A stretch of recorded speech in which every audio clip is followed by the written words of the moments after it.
Hi, everybody, and welcome back to Sam's Healing Podcast. As always, my name is Sam. Today, I am joined by a hero of mine, a friend, a brother, I can't say colleague because the dude is just so much smarter than I am, but he is definitely someone I aspire to.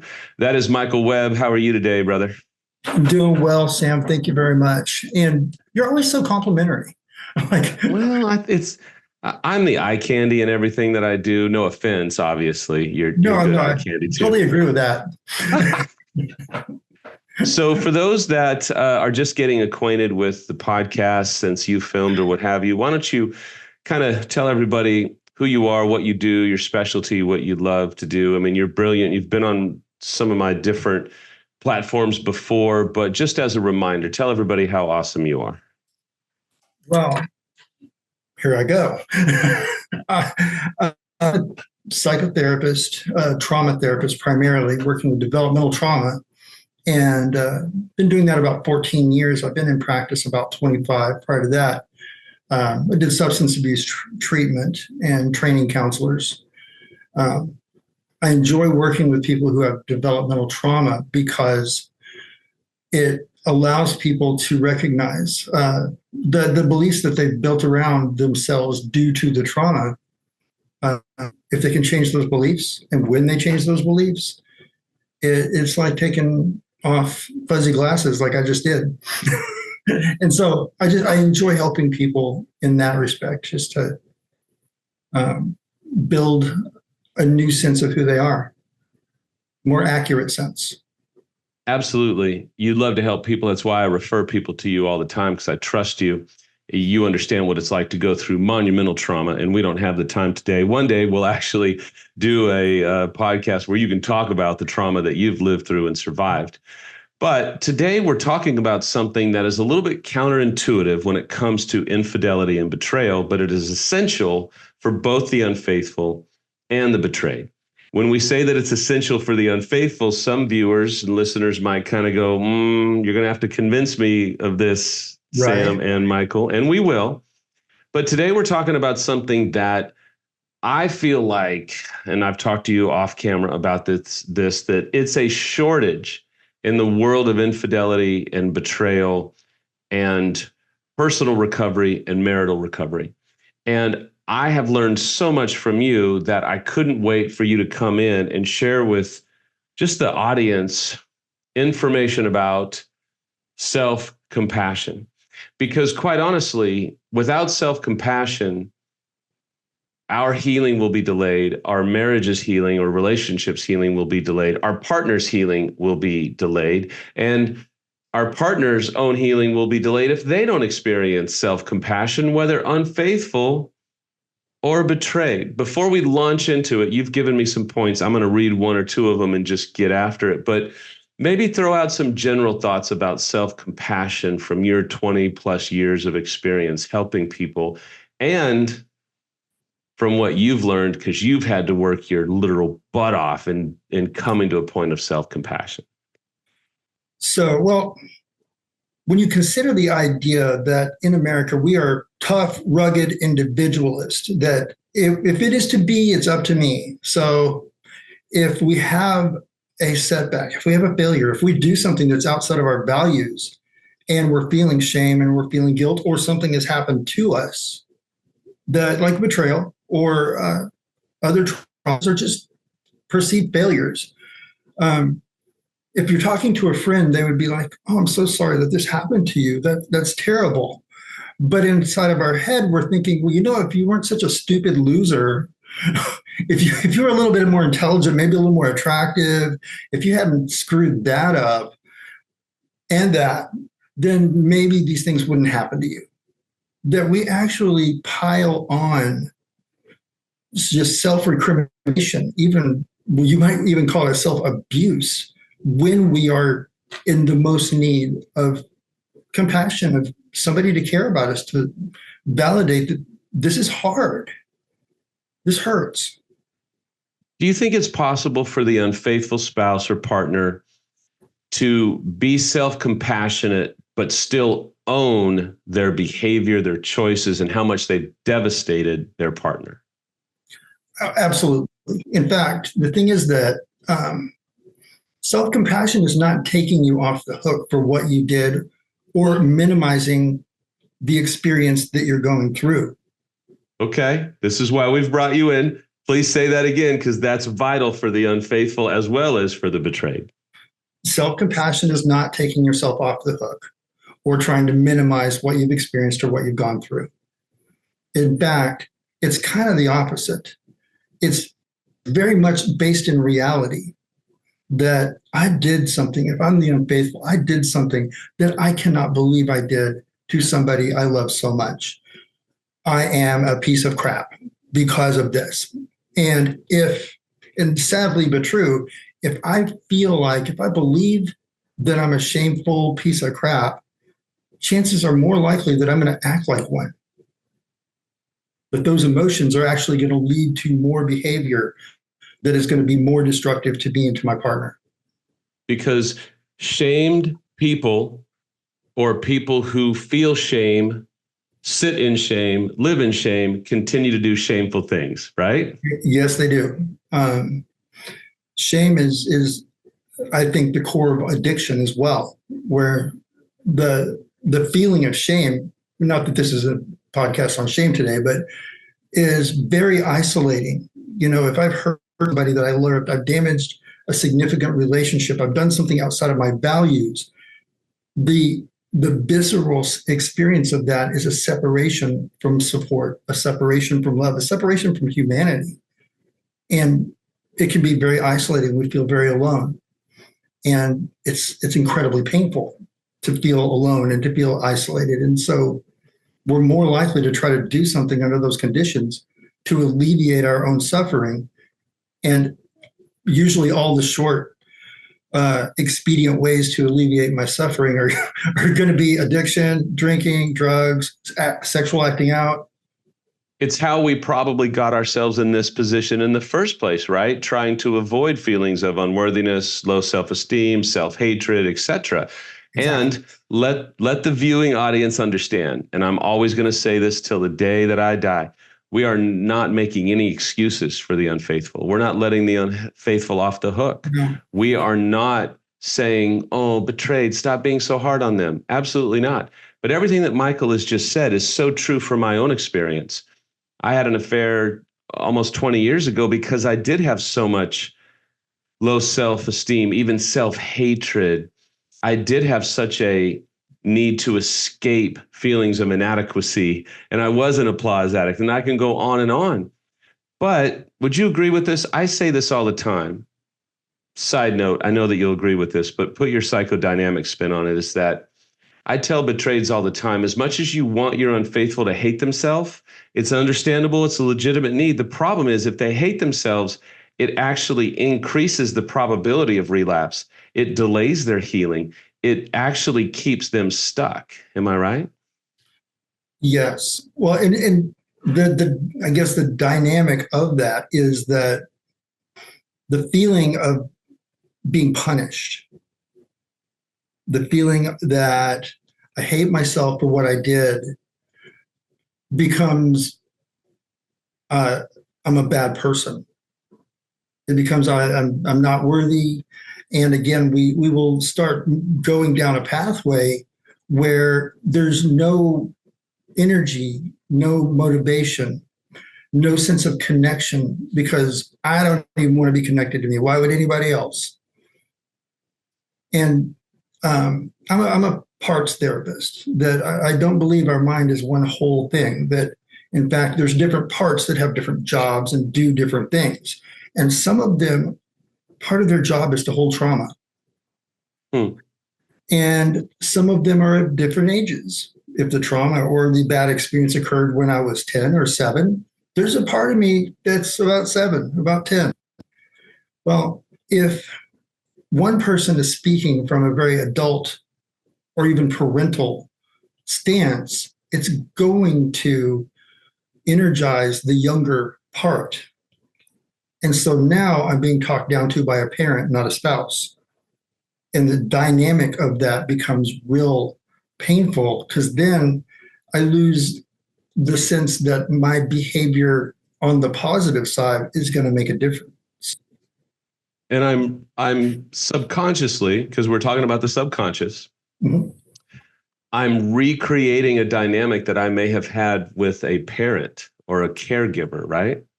Absolutely. There can almost be a feeling of rebellion at times, rebelling against the betrayed spouse, that they want me to put a tracker on my phone and they want me to have the polygraph tested and blah, blah, blah, blah. You sound like my mom. Or you sound like my dad. And so then we, the unfaithful, subconsciously transfer onto them all of this unresolved trauma with our dad or our mom. And now the betrayed sits here and goes, what is happening that this guy, this woman who's just put my life into a wood chipper has the audacity to get angry at me because I want A, B, and C. But the truth is, they might be fighting a battle with trauma in a caregiver or a parent, dare I say, abusive, neglectful parent, not just their partner, right? Yeah. One of the things, I haven't done research on this, but just from my own experience, there is often a trauma that it was experienced early in life. And we could go into what trauma is a little bit if we need to, but it doesn't have to be some big violent thing. It could be parental neglect that went unnoticed. But if we get into that mindset, then we are actually projecting onto our partner what we felt from the parent or maybe the coach or the teacher or the peers that treated us so badly back in the day. And that further creates a sense of separation. And chaos, because the betrayed sits here going, I hear this probably every week. I know you do too. I'll hear a betrayed, male or female, say, Sam, explain to me why he or she is doing this. It makes no sense. But when you talk about it this way, it makes total sense because they're reliving, re-experiencing, and then transferring onto their betrayed these unresolved parental issues. Fair? Yep, absolutely. Another direction sometimes that goes is the unresolved parental issue might be my parents never trusted me. They never believed me. I was the scapegoat in the family and I needed them because I'm a kid and I can't provide for myself. And so often when I was a kid, I would fight with them, not because they're telling me to do something, but trying to change my image in their eyes. That I really a good kid. I really do this and I do this and that. And in a sense, the invalidation of the reality of the other spouse, whether it's betrayed or unfaithful, is instead of acknowledging this is what I did, I blew everything up, and not only am I sorry, I don't even know if I have the power to fix it, and at the same time, I want you to know that what I did isn't who I am, and that parental child issue can come out where I'm shooting myself in the foot trying to prove that I'm not a bad person. I just did a bad thing. Right. And I love this. And there's lots of other dynamics we could go into.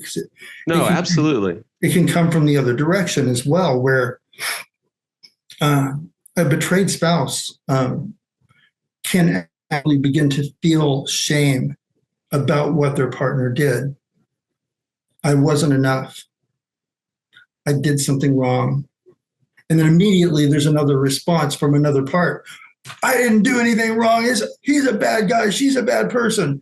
Oh, wait, but maybe I'm not lovable. Maybe I didn't give enough. Maybe I didn't make enough money. Maybe I wasn't attractive enough.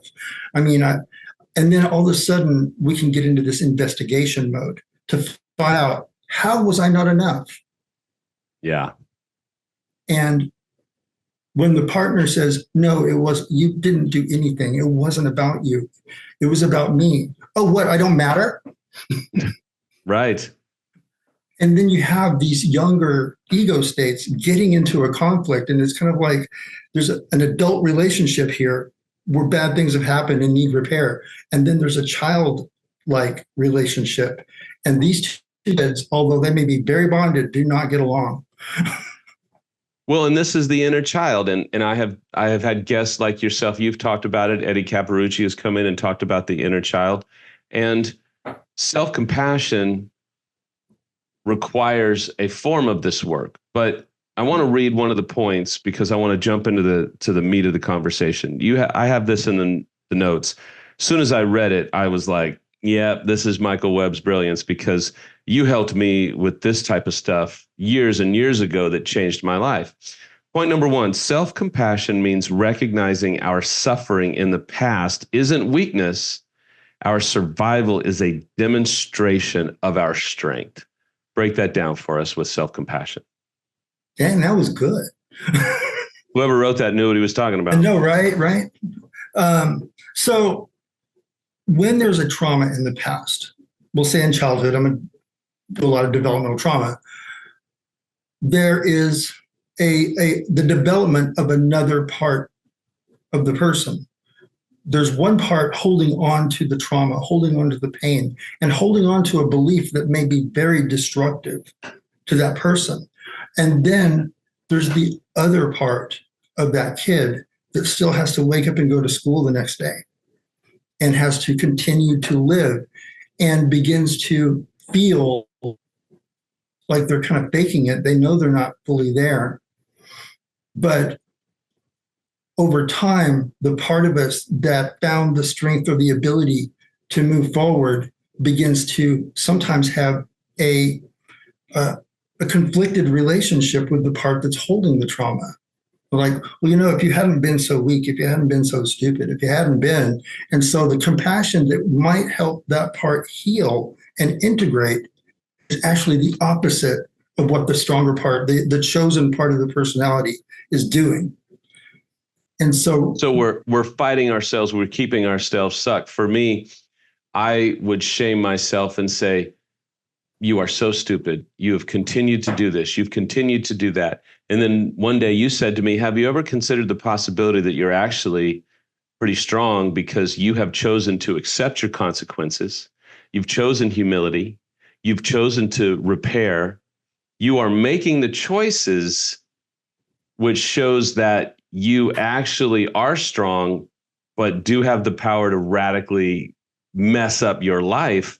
But you said to me one day, show me where you're not trying to do the right thing. Show me where you're fighting, doing what it takes to heal. And for some reason, that absolutely struck me, hit me right between the eyes.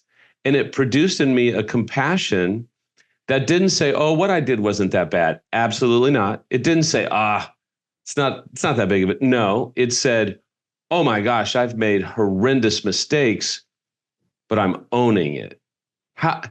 What was the voodoo that you did that made me find self-compassion by owning my choices? So the thing to recognize about making bad choices is there's usually patterns, and they usually start pretty young. And when you're talking about a couple, it's very likely that both sides of this couple have patterns that are based in some kind of traumatic experience, which trauma basically is a memory problem. It happened 35 years ago. Feels like it's happening this afternoon. I'm feeling like it. And so what we were talking about was the sense of, man, you got knocked down hard over and over. And you're like, yeah, because I suck. And I'm like, no, wait, no, you got back up. Yeah, you got knocked down hard, and maybe you even deserved it sometimes, but you got back up every time. You dusted yourself off. And so the fact that it hurt that much, the fact that it was that devastating to you, that doesn't show weakness, and that doesn't show failing. What that pain shows is how strong you're willing to be. So it's actually, for the unfaithfuls out there, It's actually incredible bravery and courage for them to own their choices, not defend them or excuse them, but to own it and say, yes, I have been an absolute idiot and I have jeopardized everything. And I'm going to do whatever it takes to heal and own it. That's bravery, courage, and self-compassion, right? Because if we take the alternative route, I'm such an idiot, I'm so stupid, I'm never doing anything right, don't we just keep ourselves stuck? Yeah. Yes. And the thing is that by owning it, by freely and fully admitting it without piling on a bunch of labels like uh, I'm a loser, I'm a cheater, I'm a broken human being, I'm a failure, that's a label. It's not descriptive. I stepped out on my spouse. I lost the trust and the bond with the person that matters the most to me. I did that. And maybe through the process of therapy, we learned why I did that. Yes. But let's start with I did that. And that part of me that's so hurt might want to run right now. In fact, it really wants to get out of here, really is scared, really is hurt, really feels a lot of shame. And I would rather do anything but face it. But the other part of me, the one that's more present, that's more adult, it's like, no, this fight is worth it. And I'm going to have to do this, whether we stay together or not. I'm going to have to understand how this happened inside of me before it turned into behavior. And being able to do that means you get past the labels, you look at the behavior, and then you recognize this was devastating to me. Not to say that it wasn't devastating to my spouse. I'm not saying that. Absolutely. I devastated me. One of our colleagues and friends, Amanda Esproni, she talks about how the unfaithful self-harm through acting out. Many betrays would go, what do you talk self-harm? Really, they're harming themselves by being with this woman or that man and gallivanting around and all of that. Totally understandable. Listen, for you betrayeds, that makes all the sense in the world. Anybody would feel that way. There's no shaming you for feeling that way. But we unfaithful, we're actually self-harming, right? Because we were harming our spouse, we were harming our kids if we had them, but we're harming ourselves. How are we harming ourselves? How are we self-harming by what looks like we are just having a grand old time being selfish sons of bitches doing the epitome of what makes us feel happy? Well, it is self-harm because it's harming a very important relationship. That is destructive to me if I do that. And if you track these things down, you can look at it from the perspective of this is shame acting out. Yeah. Shame exhibiting itself. Shame also saying, I don't deserve to be trusted. I don't deserve to be cared for. And if I act out enough, I won't be. And now my reality is going to match my feelings. Self-sabotage. Yes, self-sabotage, because, it's really a very incongruent experience, but very healing to be cared for, to be seen, and to feel devastated at the same time. And the compassion for oneself at that moment is, I did something terrible. It doesn't mean that I am something terrible, but I certainly feel like I am. And the truth is, anybody who hurts somebody as much as I did, and that person is somebody I care so much about, they would feel this way. And to run away from this feeling is just to run back into it, Yes. doing it again. That if I sit here and I face it and I feel it and I own it, while I'm being compassionate to myself, meaning that I'm not labeling, I'm not shaming, I'm owning it, but I'm also owning the fact that it hurts and it would hurt anybody. And I don't believe I deserve any sympathy or compassion from anyone. However, who gets what they deserve in this world? We tell our kids life isn't fair.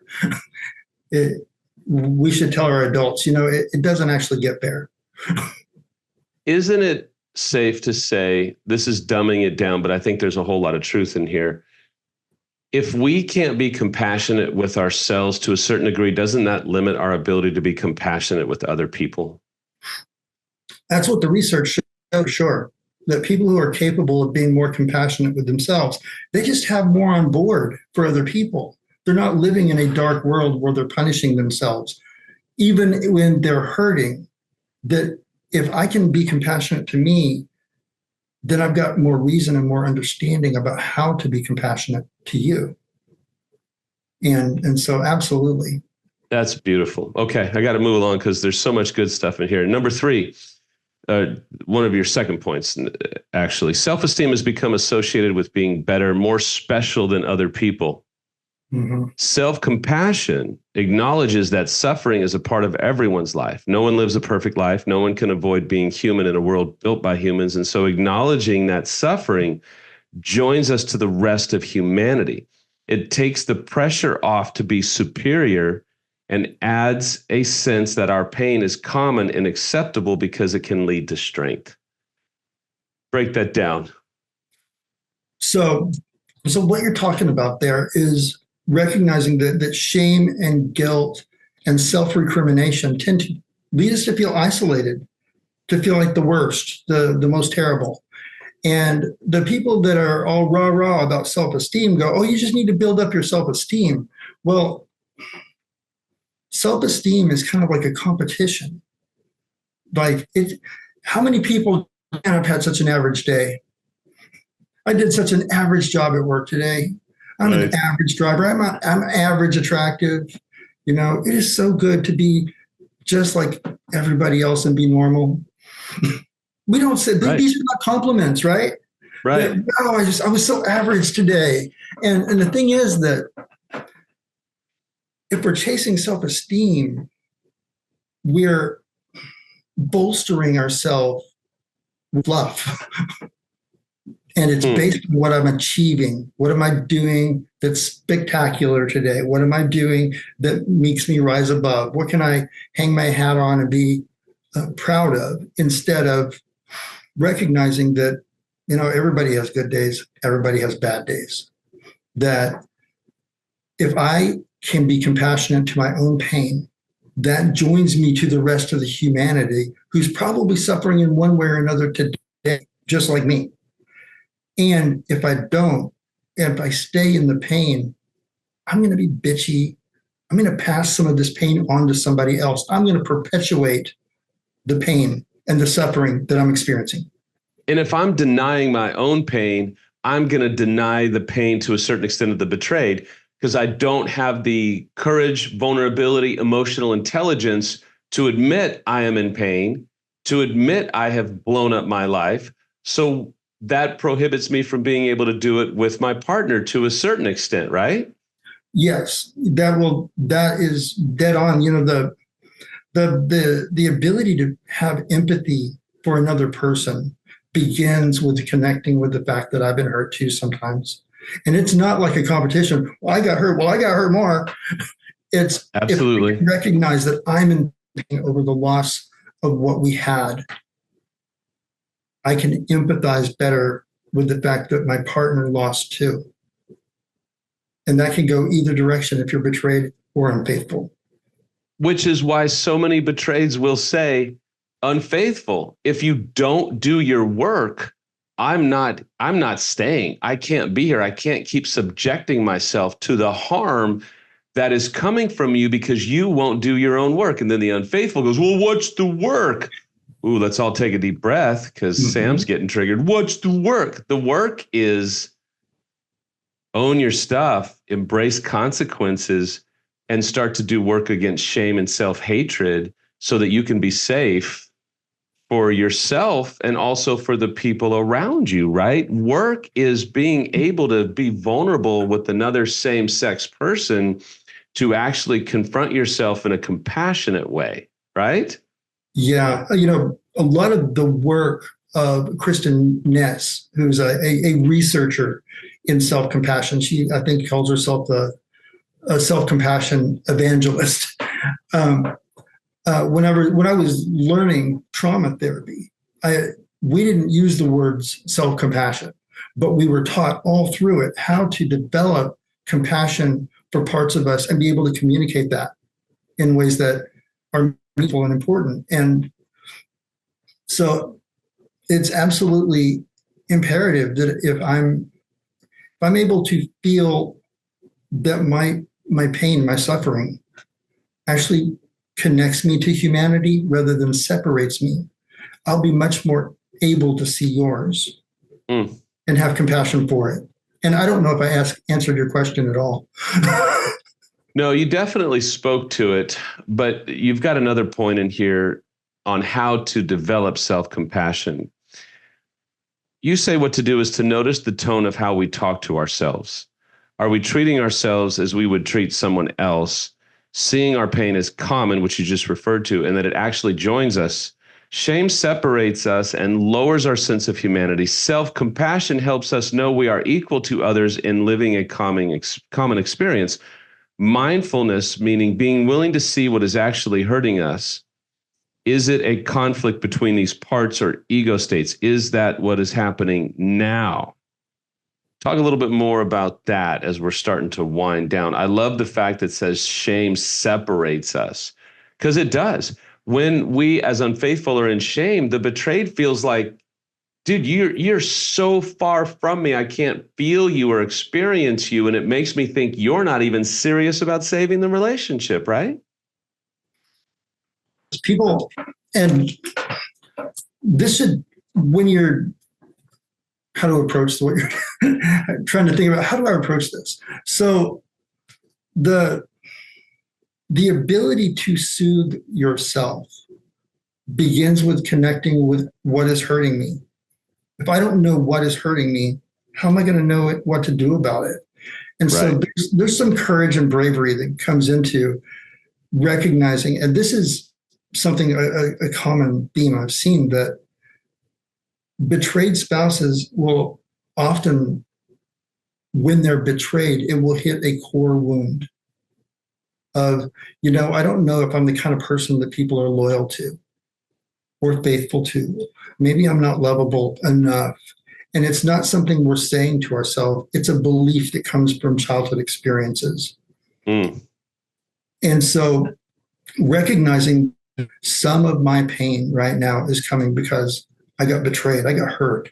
And some of it is coming from trauma that happened 30, 40, 50 years ago. And the part of it that's the trauma from way back, I know I'm experiencing that when it is out of proportion and it is a flash. It happens instantly. Boom, I'm in it. I'm hurting. I'm raging. And so recognizing my pain may come from more than one place. Yes. And then being able to attribute how I'm feeling to those different places. Yes, I was betrayed, but I felt growing up this same feeling. And so this betrayal is actually confirming fears that I've struggled with my whole life. And holding on to that allows us to know what to soothe. Like, it wasn't fair to grow up in a household where you were neglected, that there were 27 kids and you were the one that nobody noticed. Right. And it wasn't right. You were always important. You were equally important. And being able to join the human race in that circumstance means knowing that I'm not, like Sting said, you're not alone in feeling alone. Yeah. Because betrayal trauma makes you feel alone in being alone. It makes the betrayed feel like I'm the worst. My situation's the worst. I'm on an island. And you're never going to hear me say, it's not that bad. No. It is that bad. It is. But there's hope, because you are in a situation that massively requires self-compassion as a betrayed. Yes. You can't shame yourself into healing, right? Yeah. And the compassion might be, no, you didn't deserve this in childhood. This was wrong. This was unfair to you. It gave you messages that you never should have had. And it's understandable that when your spouse betrayed you, it confirmed this lifelong fear and sends you into orbit in a sense. Yes.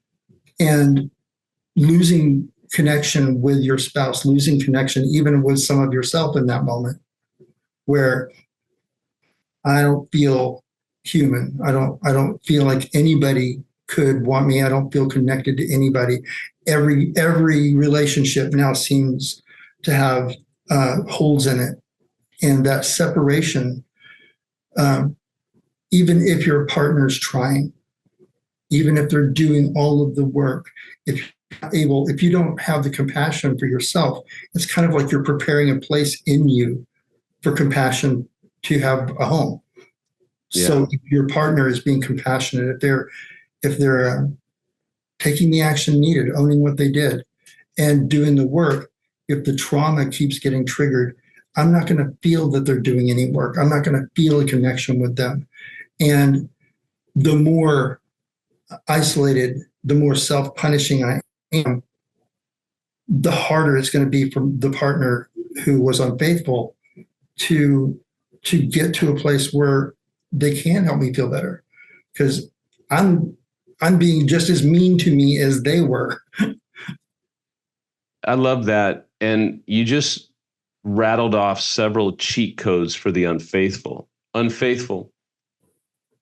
If you can begin to meditate, write these things down, and think about this, it opens up a whole kind of portal into what your betrayed might be dealing with. Now, we know every situation is different. Not every betrayed is going to resonate, but a lot of them will, or they will in different types of ways. And that's our hope today, is that this resonates with you, betrayed and unfaithful. But unfaithful, rewind the last 10, 12 seconds of what Michael just said and think about, at a cellular level, the pain that the betrayed is dealing with, not just from your actions, but from potential childhood trauma and abuse that they maybe have never worked on, maybe buried, maybe actually subconsciously packed it away and said, nope, won't ever talk about that. Because if you can think about that, man, it's going to open up your eyes to more about what they're facing and dealing with. So the last point, you said this, Michael. You said, lastly, don't add punishment to pain. What does that mean? That's kind of the message of, we tend to beat ourselves up when we are hurt. We blame ourselves essentially for pain that may not even be caused by ourselves. And when, if you consider that you've got more than one part of you, you might have a part of you in pain while another part of you is kicking that part. And so if I'm adding punishment for getting hurt to the pain of being hurt, then it gets much more difficult to believe that my partner wants to help. My partner wants me to get better. My partner isn't running from it. Because if I keep feeling it, what I'm feeling can easily get projected on them too. And that punishment that I'm giving myself about being hurt, I could start giving it to them too. Sometimes the younger parts of us do not believe that others are empathetic because they're so hurt they're not feeling it. And what do kids say? Well, you don't know how I feel, but hey, let me do some mean things to you to show you how I feel. Right. That we can get into that. The idea behind self-compassion isn't just about changing your self-talk, though. There's a lot that goes into it, such as self-care, adequate food, exercise, get some sunlight, things that you know will soothe you. Take a bath, sometimes rocking, get a weighted blanket, recognizing that if I can make this a physical, visceral experience of compassion, if I can hold myself literally, then it becomes soothing. And our brain connects that. Hey, I was nice to myself and I felt better. holy crap, I think I'll do that again. And that's not enablement. That's for the unfaithful. That's not enablement or just forgetting what they've done. That's actually part of their recovery. It is not, because it's so counterintuitive to the betrayed and even to the unfaithful, but that's actually going to move them closer and further to compassion, vulnerability, humility, ownership, right? Yeah. When there's so much self-recrimination, if you're the unfaithful, that all that you're doing is beating yourself up, it's kind of, you can't actually hurt yourself enough to make your partner feel better. You can't suffer enough for them to heal. Wow. What it will do is isolate you further, and then they'll feel that. And the connection that they're looking for gets farther and farther away as you like kind of spiral into shaming and beating yourself up. And maybe the thought of it is from a child or a younger ego state or a younger part of ourselves that, if I get punished enough, then maybe this will be over. Right. And this just doesn't happen. So dark, but so beautifully said. Yeah. Because I thought if I punished myself enough, everything would get better and I would be okay. And that did more damage and made things worse, not better. And, for the betrayed spouse, watching this sort of self-flagellation happen, not only does it feel isolating, sometimes it can look like self-pity. Yes, absolutely. 100%. And then sometimes it can also look selfish, that you're so busy beating yourself up that you don't even realize I'm over here crying. Right. Like, I need you to be here comforting me, and all that you can do is just sit there and tell yourself you're a piece of crap. I did not marry a piece of crap. I need you to stop being that feeling. I need you to not act that feeling out. I need you to recognize that, maybe we're both hurting here, even if it's for different reasons. But the more you beat yourself up, the less I feel like you really see that you hurt me. Oh, well, what a way to end today. So, Michael, I think what I love, and I've told you this, I'll continue to tell it. What I love about you is how compassionate you are to both sides of betrayal, and how you have learned to be so compassionate on yourself in a way that is just very freeing. So if people want to reach out to you, if they want to find you, if they want to somehow get into your schedule, and I know that you work your butt off, but if they want to reach out for more information or to work with you, how do they find you? They look Michael Webb, LPCS, in Keller, Texas, up. I'm on Psychology Today. They can give me a call. They can also send an email through that site. And I usually will respond faster to phone calls than emails because, as everybody knows, we're spammed to death at this point with telemarketers and whatnot. Send an email, and promise I'll get back as soon as possible. It won't be like days or weeks. It'll be maybe a day or two, but as soon as I can.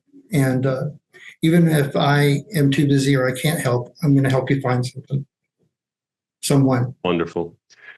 I just can't thank you enough for coming in again, Michael. Man, I need you to get less busy so that you can come in here more regularly, but I respect your caseload. For those of you that have been watching for several weeks, or if you're new to the podcast, I'm so glad that you're here. I hope that you felt loved. I hope you felt cared for. Today, I hope that you were seen. I hope you were seen at a level that maybe you haven't been seen before, unfaithful or betrayed. If I can help in any way, you can leave a comment here. You can reach out to me at samshealingpodcast@gmail.com. I'm honored to have spent this time with Michael. My hope, my prayer is that the information today would help you wherever you're at. You might be 5 years down the road. You might be 5 weeks. I promise you this information was transformative for me and is continuing to be transformative for so many people who will actually put this into practice. So once again, Michael, thank you again for joining me. And thank you for tuning in to Sam's Healing Podcast.